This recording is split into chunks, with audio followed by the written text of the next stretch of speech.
Imagine waking up tomorrow. The stock market is crashing. Companies are laying off thousands of employees. House prices are falling.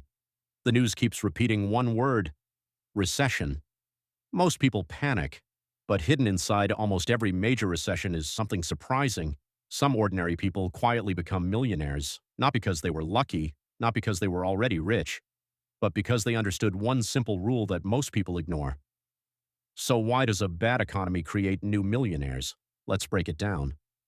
A recession isn't just the economy getting worse, it's when businesses slow down, consumers spend less, unemployment rises, and fear spreads everywhere. Fear changes behavior. People stop investing, they delay buying homes, they sell stocks, they cancel business plans. Cash suddenly feels safer than opportunity, and that's exactly what creates the biggest opportunities. Think about what happens during a clearance sale. The products haven't necessarily become worse, they're just cheaper. The same thing happens during recessions.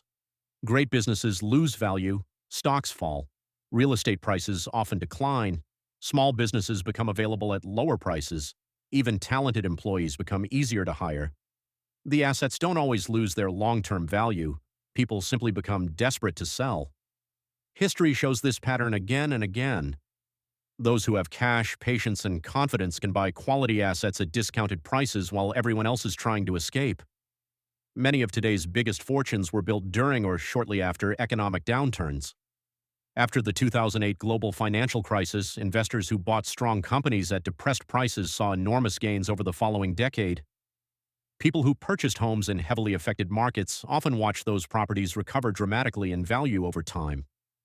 Even legendary investors like entity people, Warren Buffett, American investor and Berkshire Hathaway CEO, have repeatedly said they become more interested when others are fearful.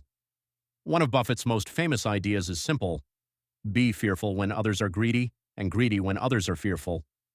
The point isn't to celebrate recessions, it's to recognize that fear often pushes prices below their long-term value.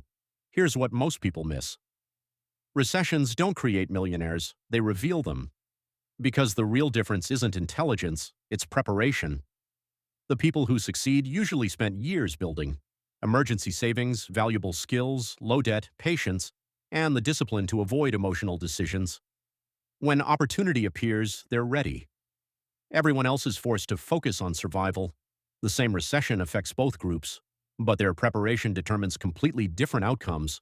So if another recession happens tomorrow, don't ask, "How do I get rich during a recession?" Ask instead, "Am I preparing today so I can recognize opportunities when everyone else is panicking?" The best time to prepare isn't during the crisis, it's before it begins. That means learning new skills, saving consistently, avoiding unnecessary debt, investing with a long-term mindset. Those habits matter in every economy, not just during recessions. The next recession will create headlines filled with fear, but beneath those headlines, someone will quietly buy assets, start businesses, invest for the future, and build lasting wealth. History suggests that will happen again. The only question is, when the next recession arrives, will you be reacting to it, or will you be prepared for it?